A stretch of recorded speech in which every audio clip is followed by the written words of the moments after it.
Assalamu alaikum. We are recording this video at the moment of initiation of our professional development program, and this is the module 0 of our professional development program for students who are going to school going students. When we talk about being professional in our world, it means many things.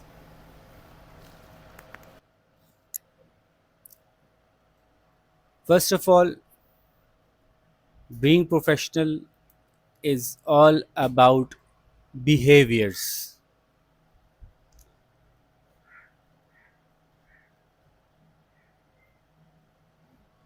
And secondly, being professional is also reflected through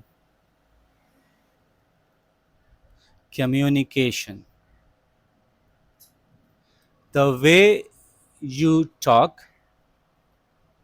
and the way you behave reflects that you are a professional or not. Who's a professional? A professional person is supposed to be, number one, responsible, isn't it? If you are not responsible, if I give you a task and you don't complete that task, then I won't find you responsible. I would be reluctant to give you any other task. I would think twice before giving you any other task because you did not complete the last task. Not only completing the task, but completing the task efficiently.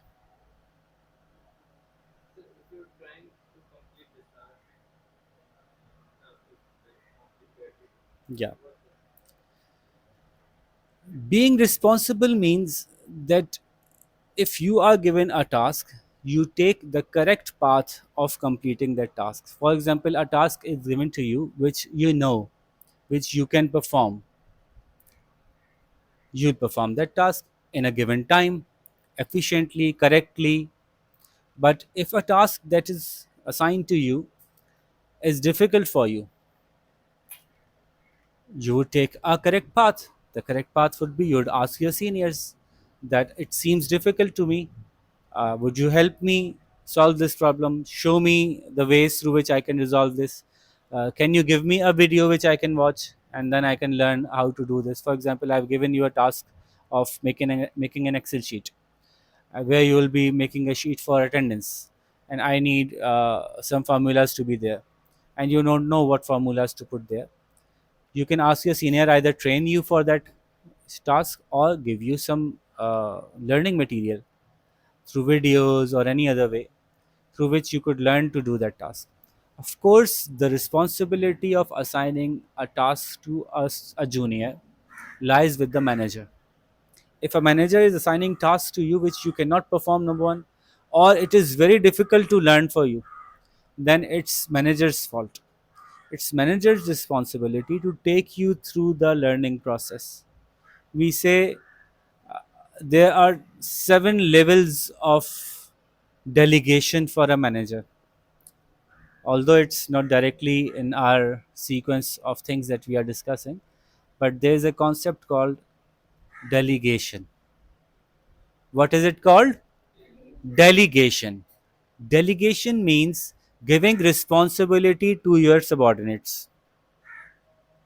If I want to be free as the owner of this school, I want to be free to be opening another branch, I need someone here who could run this branch in my place. So, first, I'll bring in someone and do everything myself and show that person what this task needs, in terms of resources, in terms of mindset, in terms of abilities. What would you need to do when you will be sitting in the seat? First, I'll only show that person. Given that this person is coming from a place where that person is blank, it is also possible that I could hire someone who has already been running a branch of another school. I'll ask this person to come here, come to our branch, and we'll hire that person, and we can initiate the transfer process much more quickly. We could skip some levels of delegation. But I'm telling you, all of the delegations, with all of the levels of the delegation, as if you are hiring a person from a very base level, from level zero. So at level 0, I'll not be covering all the 7 levels. As I said, excuse me, this is not my topic. But at level 0, I'll only be showing that person what is being done, and I'll be doing everything. In the next level, I'll give that person some responsibility of coming up with some solutions. What do you think should we do in this case? I'll only ask that person, not show her or him what I'm going to do. Asking that person, what do you think I'd be doing in this case? That person would give me a suggestion like, I believe this should be done. I'll correct that person. Either I'll say, yes, you're right, or I'll say, no, this has to be done in another way. Like, this is a better way. That person will learn from that. I'll keep asking the questions.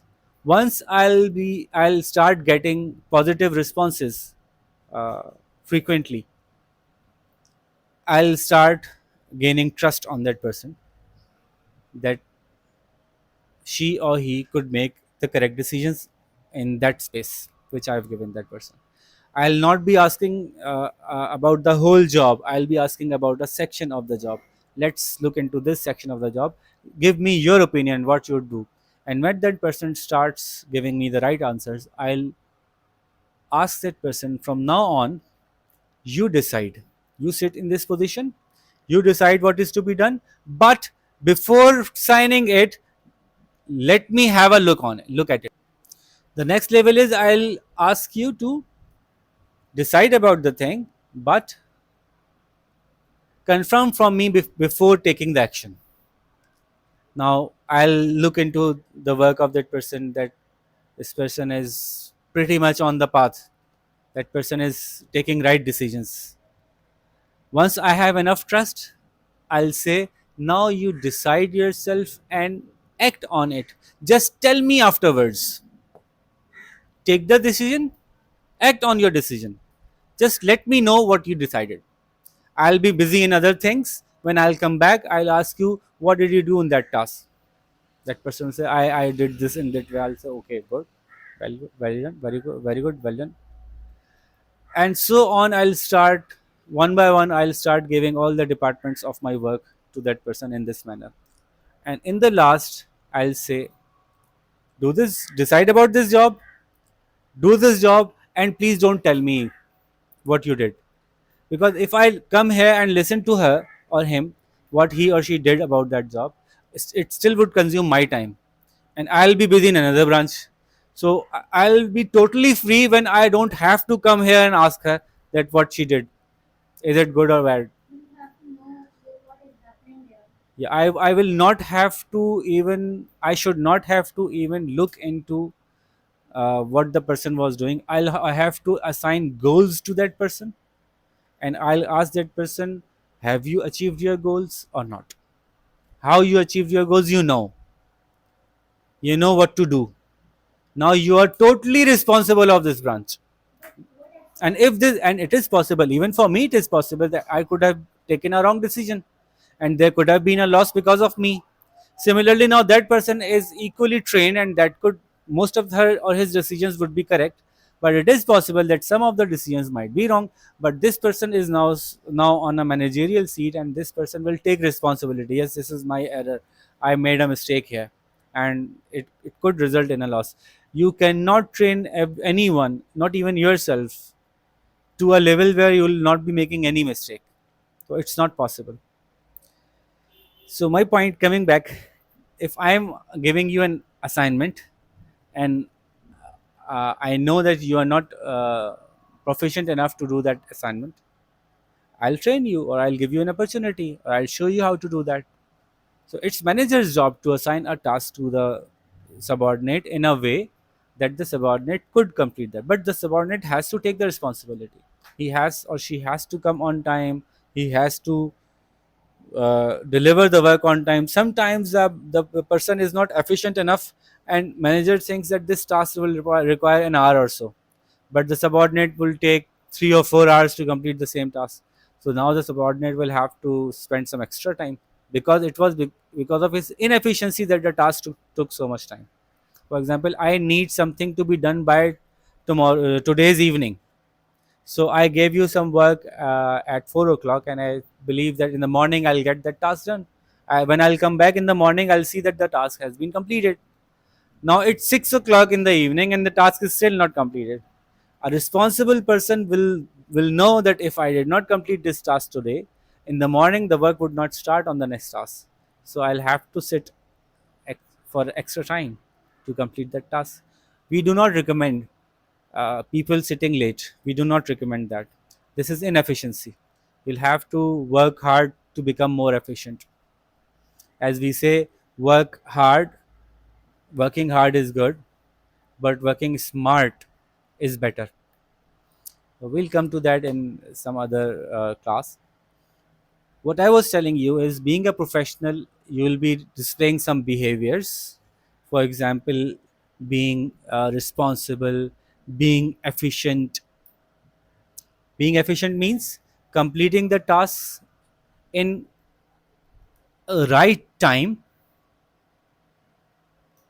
and in right manner. For example, I asked you to fill the attendance sheet, and you gave it to me on the right time, but it was not completed in the right manner. So it is not efficient. To be efficient, you have to submit the task at the right time and with the right level of correctness, and then you are efficient. Efficient. Okay. Being a professional on the sides of behavior means some more things, but I would like to touch upon communication as well. Point number one in communication: be respectful. Number one, be respectful. We are not supposed to be disrespectful towards our seniors. This everyone knows. But we are not supposed to be disrespectful towards our juniors as well. We cannot be disrespectful towards our juniors. We cannot be biased. You know what does biased mean? Biased means thinking that this person is good and this person is bad. Now, this is all in my mind. Now, however hard that person tries, which I think is bad, I would always think that that person is bad. This is wrong. This person is Pathan, so that person would not understand. If this is my bias, I would always think that this person is of no use, and it might be that this person is much more intelligent than other employees. So having biases, he comes from a very affluent family. He comes from a very, his father is a big name. He must have very good connections. So I have a positive bias towards him. That leads to a negative bias towards others. So as managers, as professionals, we need to concentrate on our work. If someone is working efficiently, responsibly, then that person has to have positive communication. You have to regard that person. So one thing is being respectful. Number two is very, very, very important: clarity. And this encompasses many things: clarity, assertion. Yeah, I'll tell you. Clarity, assertion, and rephrasing. These are the three things you would need to have good communication as a professional. Clarity. When you say something, speak it clearly. Like, I'll do this in a while.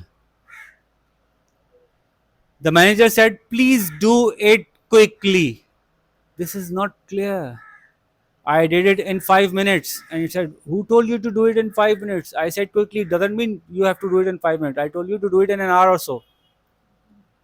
I was not clear in my communication, and that resulted in something being done not as I expected it to be done.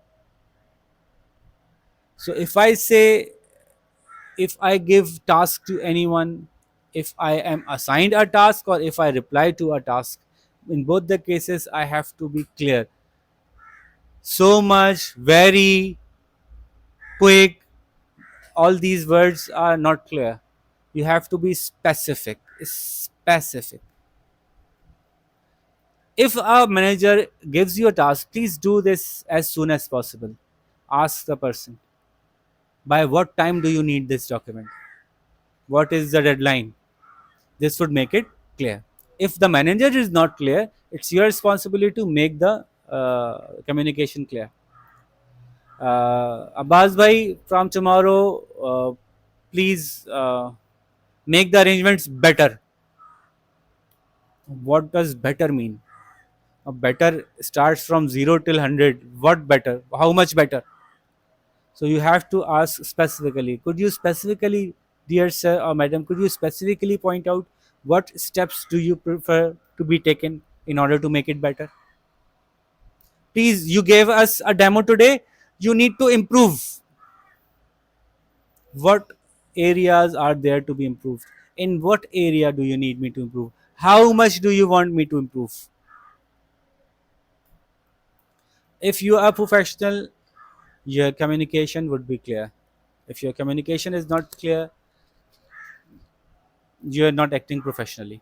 And this is the case with many managers. You may go out and find many managers who are not clear. And I'm telling you that if you ask your manager about for clarity, he would not mind if he's a sane person. Some of the people are not sane, some of the people are like, they believe themselves to be gods rather than managers. So they would believe that you would somehow understand everything by yourself. You have to do everything without them telling you. So I'm not talking about those people. If there's a sane manager and he's in a hurry, he or she forgot to tell you clearly how the task is to be done, and you ask that person, could you be more specific? Could you specify? That person would be happy. That good. My subordinate understands that how clarity makes the work more efficient. So that person is clarifying. Then being assertive. Oh, let me first clear the point rephrasing. Rephrasing means when you have heard everything clearly, now you're clear. Understanding of clarity for you might be different than the understanding for the manager. So, in the last, you have to say, this means you're telling me to do this. Okay? And the manager will say, yes, yes, yes, you've got it right. This is called rephrasing. Telling the manager back that what you understood. Sometimes you would say, this means that you want me to do it by the next week. Oh no, I'm telling you to do it by Wednesday. Oh, now I'm more clear. Once you're clear in the communication, you have to rephrase it. You have to tell the manager that, is this the case you are asking me to do? This is something that you should not do occasionally. Sometimes you remember to clarify things, sometimes you don't know. This has to be done every day. Every time there is a communication, every day, every time there is a communication, you have to remember to be clear, to rephrase. This is not something that I am suggesting. This is something that you have to do. You would not remain a professional unless you do these things. And lastly, it might seem negative, the assertive part. What is being assertive means? Assertive means positively telling someone then this can be done and this cannot be done. For example, I tell you, go pick that car, bring it in front of in my office. What would you do? There's it's raining outside. Go outside, pick that car on your shoulders, bring it inside my office. What would you say? What would you do? I am the manager. Manager is not God. Number one. Number two, if I give you a task and you say, okay, I would assume that now you have started working on that task and it will be done. While you know that this task cannot be done. If you know clearly that this task cannot be done due to any reason, for example, I'm telling you, uh, get this wall completed, get the paint completed by tomorrow. You know that tomorrow is a holiday, you know the workers would not come, you know. You will clearly tell the manager, sir, this cannot be done. Again, a sane manager would understand and say, okay, you telling me this, that this cannot be done, will help me rearrange my plans. I invited some guests. I believe that I told you to get it completed by tomorrow. I invited my guests and they came in and the work wasn't done. All my plans failed. If you clearly told me, sir, this wouldn't be done, it is not possible for this to be done by tomorrow. I'll rearrange my plans. I'll tell my guests, okay, we'll rearrange the visit for the day after tomorrow. I'll adjust accordingly. Most of the times, what managers think is that the subordinates are actually delaying things. If we put enough pressure on them, they'll work hard. That is why sometimes they give you impossible deadlines. If the deadline is not possible, you are not supposed to say yes to that task. It's not possible. You are giving me an impossible assignment. If I tell you to, uh, if I'm telling Sumaya to spend 1 hour without speaking, she should clearly tell me, sir, this is an impossible task. This cannot be done, sir. All your plans would fail. So, any task that a manager, normally it is the manager's duty to assign up a task which is possible. But sometimes it happens that I may forget that you are also doing another thing. I tell you to go and get that washroom checked, and I also call you, go and bring that person from that stall. Now I've given you two different assignments which are to be done simultaneously at the moment, and you cannot do both.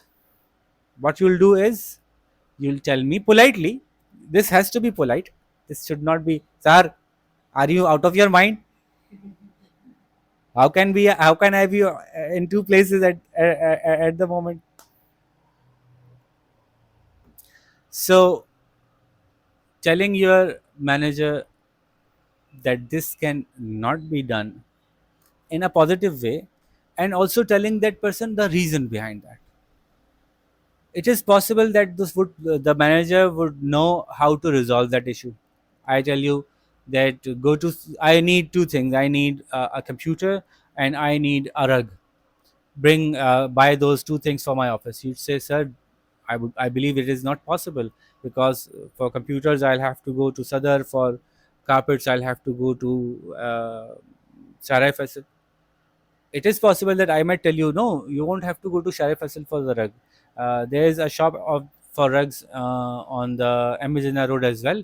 You can take a detour towards that shop, and in the same route, you could cover the both. Now you are corrected. If, as you asserted me, as you clearly stated to me that this was not possible, I gave you a way out. Or I might have said, yes, it skipped my mind, you're right. Then do this on Monday and do that on Tuesday.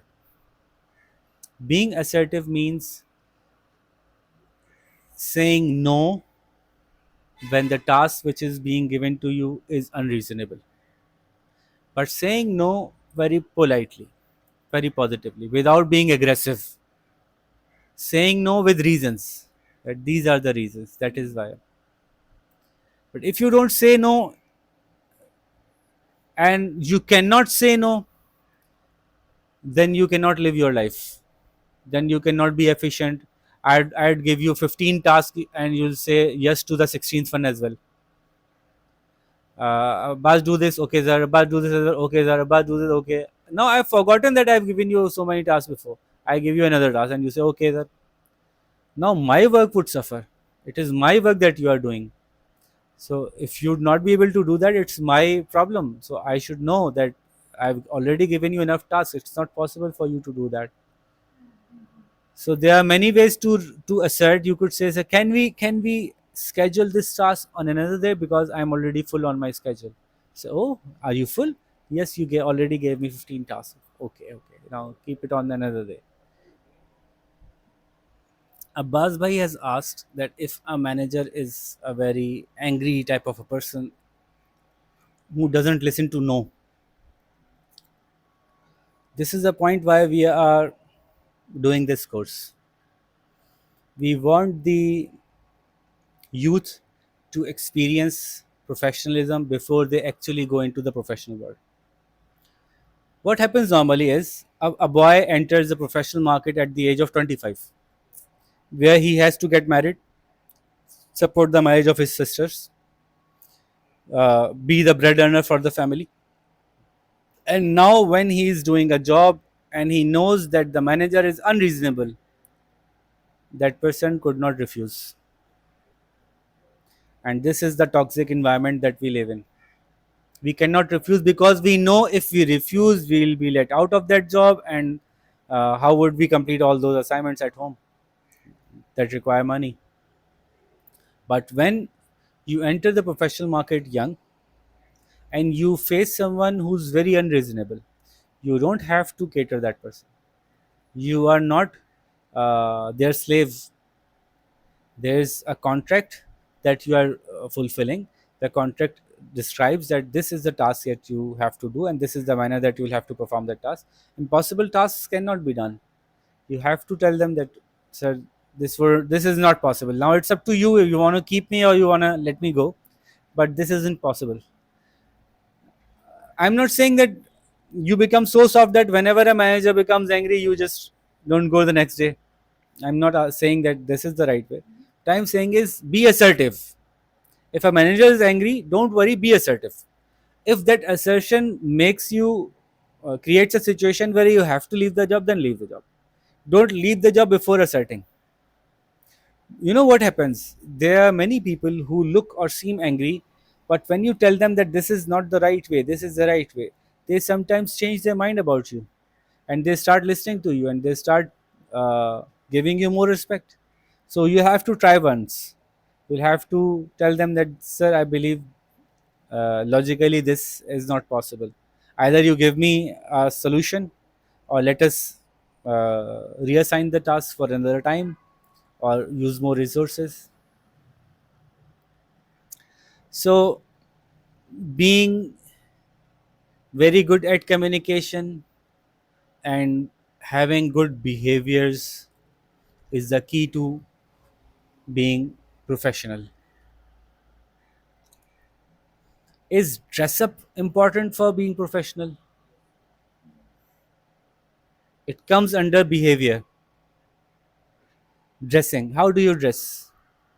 You should dress neatly. You should dress in the manner that that organization requires you to dress. Of course, keeping yourself in the cultural bounds. Should you use perfume in the environment, in the professional environment?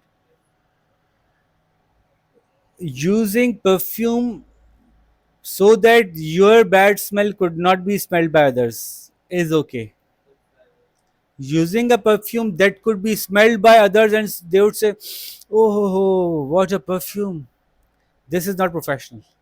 So office perfumes are different than the party perfumes. Office perfumes are very light. They are only there to negate your personal smell. And this is why most of the times in office we use body spray only, because body spray remains within the body. It is not uh, carried on to others. In parties, we may use perfumes that could have a sillage or projections. A low projection perfume is recommended. Perfume which would not be offensive or obtrusive for anyone, or even attractive for anyone. For example, a boy comes into the market, all the girls say, "Oh, what a perfume!" This is not on for professionalism. A girl wears a perfume which is attractive for boys. This is not on for professional. Even in the West, even in the West, you are not allowed to wear perfumes which would attract anyone. You Because this is not professionalism. You are affecting someone else's judgment. Now he's not doing his work. He's only looking at you. What a wonderful smell that the lady has. So professionally, you have to keep things at a minimal, uh, and they must be clean, they must be tidy, they must look nice. Again, fitting of your clothes should not be so tight that again it would be attractive towards yourself. Wearing clothes that look nice is okay, but wearing clothes that project you as someone special, they are not on. For example, I go to gym and I have developed some muscles, and I start wearing tight t-shirts which would show how much muscles I have. This would not be professional. Similarly, for girls who do not wear hijab or niqab, they should not use makeup to make themselves more attractive for others. They should be clean. They should have a clean face, but not putting makeup as if they are going for a ceremony, or they are a bride of a, or they are.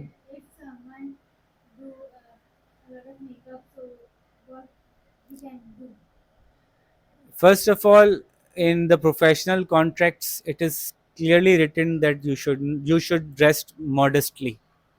For example, in our contract, what we have the service rules.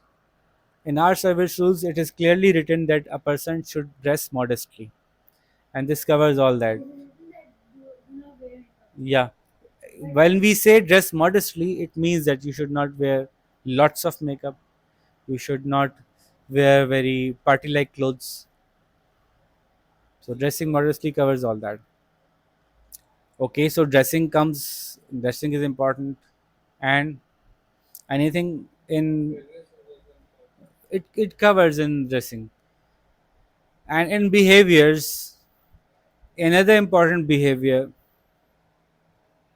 is trying to take more responsibility. Now, being responsible is one thing. I gave you a task, you said, okay, I'll do it. Trying to take more responsibilities.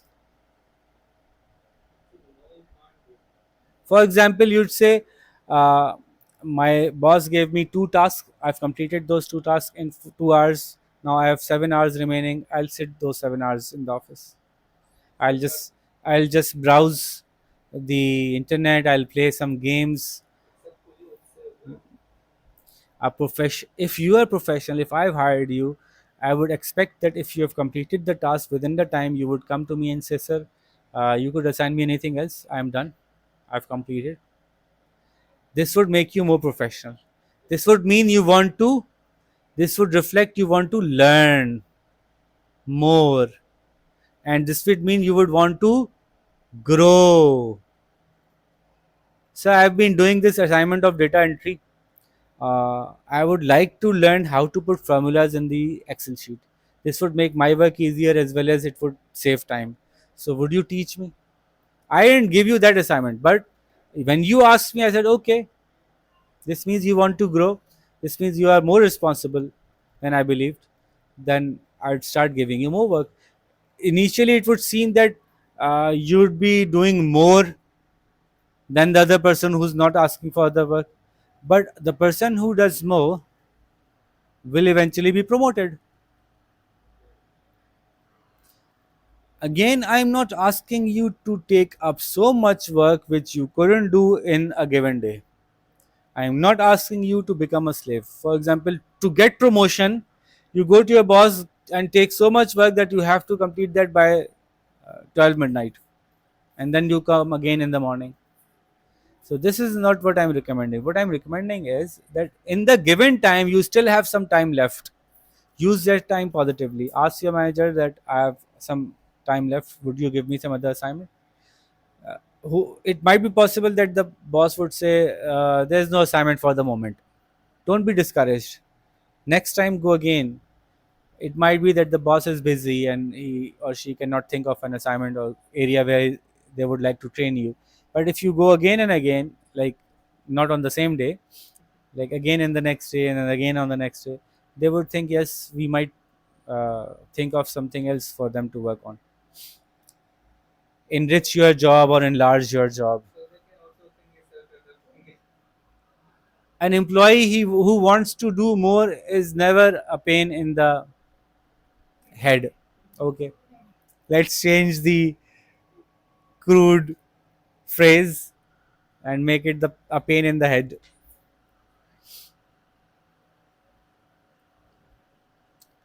So these are the important areas that we discussed in general. Now coming to you guys, specifically to you guys,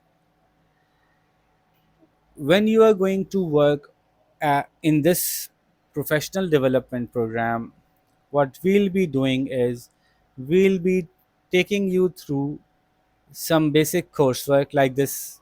I'm discussing different methods of being more responsible, or then we'll be covering business aspects, then we'll eventually come towards making a feasibility. When you start a business, you have to make a feasibility before starting a business. What is a feasibility? We'll discuss, this is our topic of discussion, we'll discuss that in another class in detail. I'm just giving you example. When you make a feasibility, you look into a business in detail, how that business is started, how much money is needed, where you would sell, where you would get it made, how would you make it, who would be your customers, how would you approach your customers. It's from zero till the end of the cycle, and it is written in written form, and you get it vouched. You show this to someone, and is this correct? Have I Meaning of vouch is getting someone to look into it and say, yes, this is right. Showing something to an expert and ask that, have I calculated everything correctly? So once you are done through this course that we are taking you through, you will have many different areas to work in. You could be working in the school as a teacher or as a resource person or as any administration, and some of you have already started working in the school. This is your plus point. We are not waiting for you to complete the course and then join the school. We have already given you the job. This is your plus point. Students of O2 have still not got any job, so they'll be behind you in that area. Then uh, you'll have a chance to get on with us in the business of the ebooks. That is going to be one of our key areas where we'll be properly launching that business. But again, you'll have to get through all the steps of doing that business, like how to get that company registered, how to make a plan, how do we get a creative team to start working, do we have enough people in the creative team to produce goods that we want them to produce, or would we have to hire someone from outside. All these decisions will have to be taken. So you could go into the ebook business, or there are two or three firms initially. There will be many more inshallah later on. We are contacting them, different companies who would give us a roadmap that we can hire one of your student, one or two or three, however much is their capacity. We would hire one of or two of your students, and we would train them through this level of our organization. We'll hire them as an assistant programmer or junior assistant programmer, or we'll train them and get them through Python and Java and get them to make some uh, apps for us and this and that. Once we agree with that plan, we'll ask them to come and give a presentation to you guys. Some person, some representative from that company will come to this campus, and they'll tell you what they are offering, and they'll tell you we'll take only one student or only two. And for example, we have 30 students sitting here, so they would give you a test in advance, that this is the test we'll take after the end of your 4 months course that you are doing. The most successful person would be selected for our external uh, internship or partnership or incubation, whatever we may call it. It is possible for students to not apply. There might be some students who would say, no, we don't want to go into that company. We are very much suited in the internal project. We are very much suited for the internal project, and we are satisfied here. We would not be going to the external company. Some of you would say, yes, this is a good opportunity. Let's go to that company.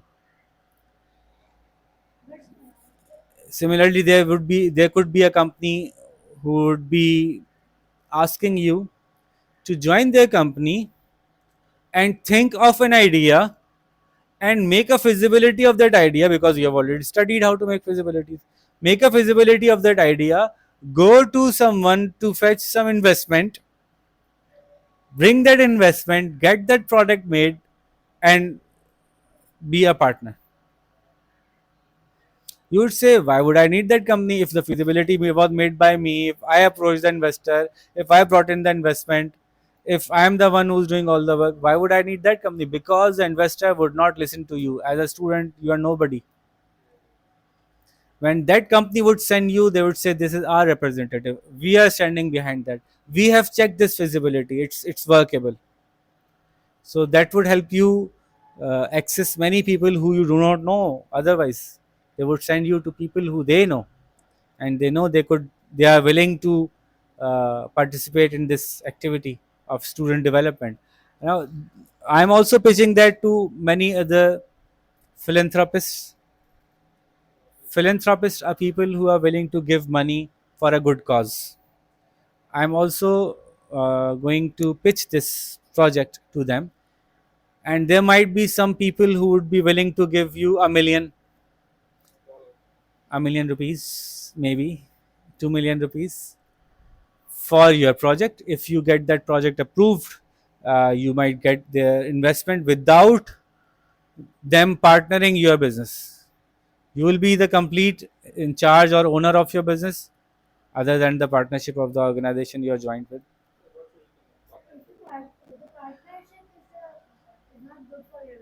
I don't know. Sometimes a partnership is very important. For example, I am working in development. I develop lots of books. I develop lots of softwares, but I am not very good at marketing. I cannot sell that software. I cannot sell those books. I hired someone who was not very keen on working on marketing. But I met Sumaya. She was very good at marketing, and she's very keen on that development. And she says, "I want to be partner with your organization." I would say, "Okay, I am covering one area of the expertise required for this business. You are covering another area. Let's join hands. If I'll be working alone, I'll be making 1 million. If you are working alone, you will be making 1 million separately. Why not join hands and make 10 millions? This would benefit us both." So sometimes partnership is beneficial. Sometimes partner brings money. Okay, I am not expert of this business, or I don't have enough time to put into that business, but I have money, and you are willing to put all the time. So we'll take it 50%, 50% profit for me, 50% profit for you. All the investment is from me, all the work is from you. This is also possible. Sometimes the partnership is problematic. Sometimes partners don't agree. Sometimes partners have. But if you are professional from the beginning, and the partnership is also entered in a professional way, not for yari dosti. So if the partnership is entered professionally, everyone knows what is their area, what is their responsibility, then partnership could enhance your business. So you would have multiple opportunities, and we'll see where you go from after completing our course. Now, from this day, from today, you are expected to be a professional.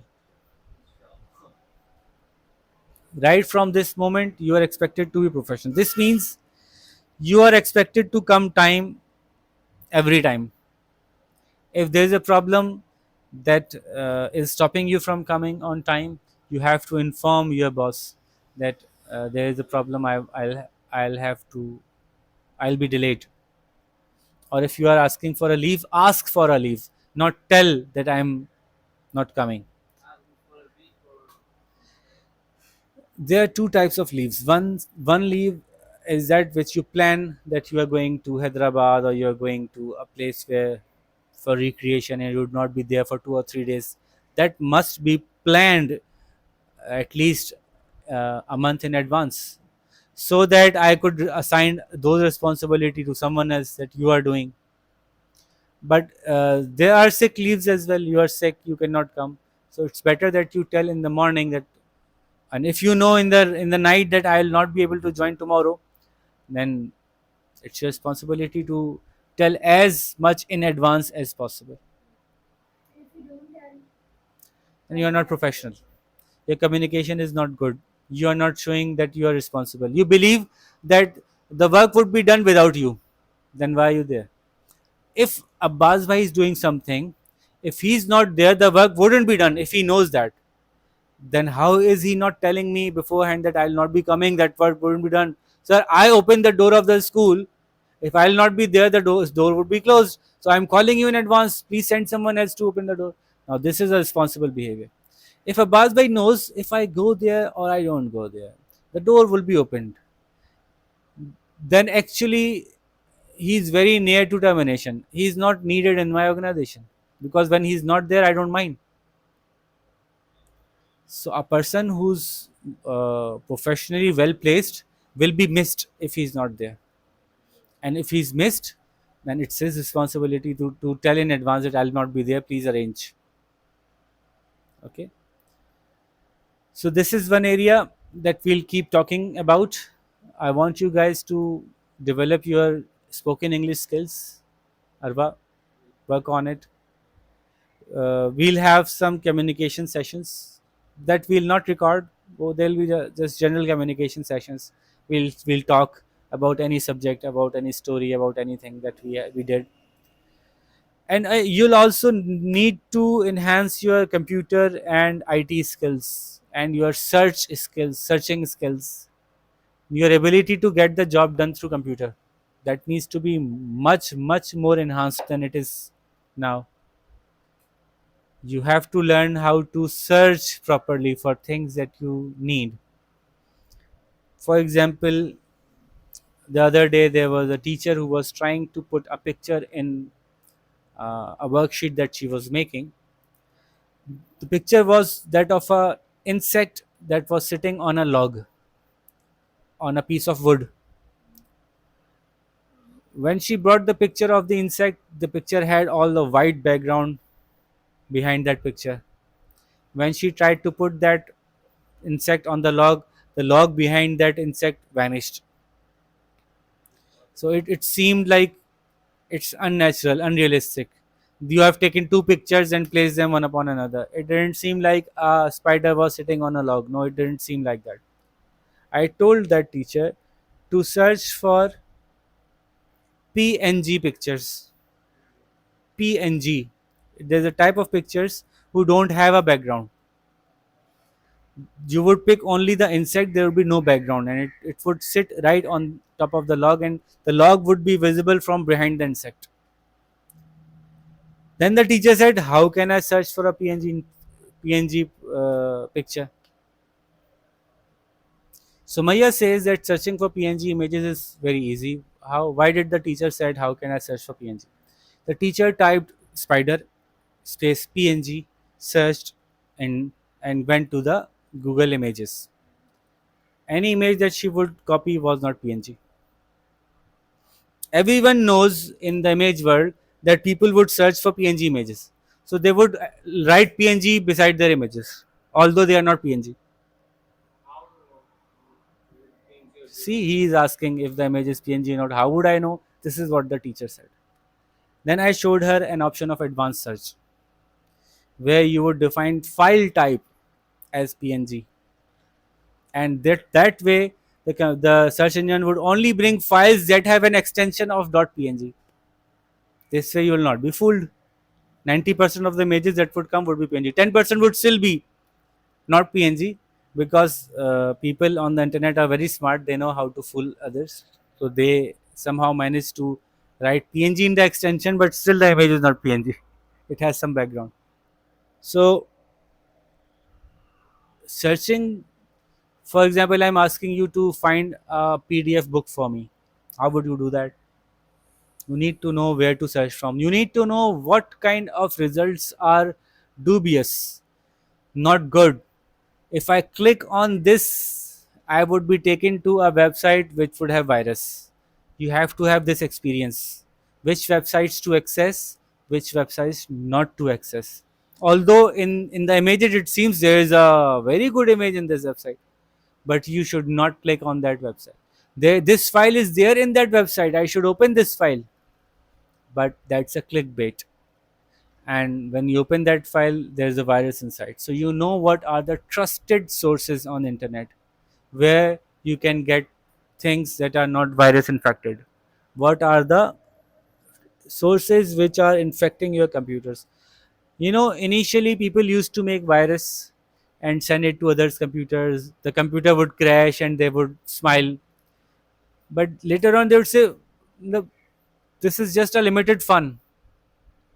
Then they developed snooping tools, hacking softwares. Now they are much more entertaining.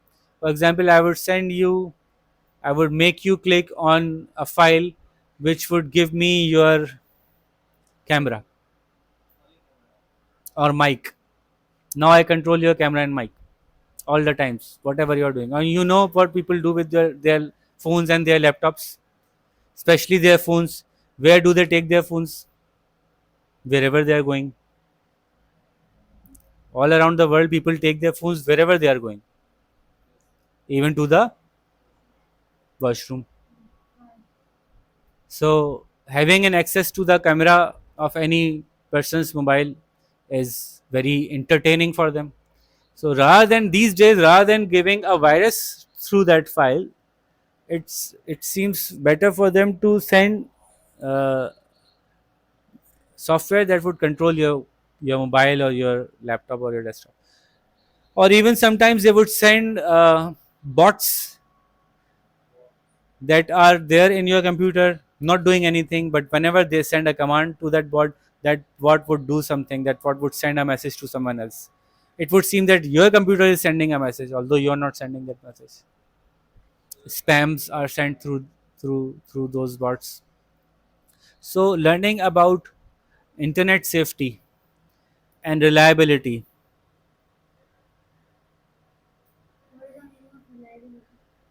Being reliable means that I can rely on that would not harm me. This thing which is reliable is it would do as it says. This fan is reliable. Whenever I press the button, it turns on. This fan is not reliable. I press the button, sometimes it turns on, sometimes it does not. Sometimes it gives me a shock. So unreliable is something which is not consistent. So reliable, safe, and efficient internet usage is also part of this course. Okay. And lastly, then we'll turn this off, this training, this video off, and then we'll start a conversation. Lastly, always remember, at this stage of your life, what you are looking for is growth in yourself, not money. Remember, at this point in time, you're not looking for money. You're looking for something that makes you bigger, makes you grow, makes you more intelligent, makes you more resourceful, gives you much more opportunities, and then the money would come. For example, you are to be a hammer, which would be hammering a nail on the table. You are to be the hammer. At the no moment, You are only named hammer. There's nothing of hammer in you. So what would you do? You'll go and hit your head on the nail. Sometimes the nail would be driven inside, sometimes it would not. Most of the times the nail would harm you, not give you anything. But you, once you make a handle for yourself, then you make a head for yourself, head of the hammer of metal, then you make it grow in size so that it is heavy enough that when it hits the nail is driven inside the table. Then you strike the nail. We are not saying that we are not aiming this professional development program for earning, but we are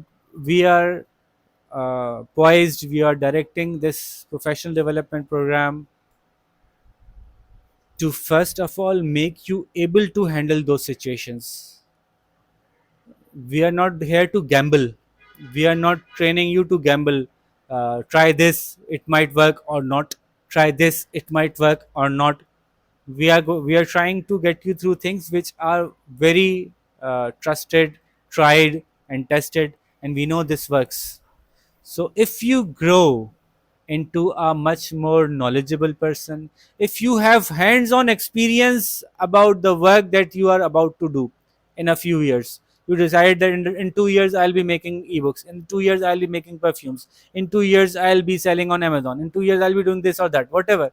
If you have command over that's the knowledge of that subject and you have experience of doing that, now you are ready to go into that market, dive into that market. For example, for Sumaya or Arwa, if I say that after completing your education, go and apply to a school and become a teacher, how much would she earn? Would you earn in today's salary?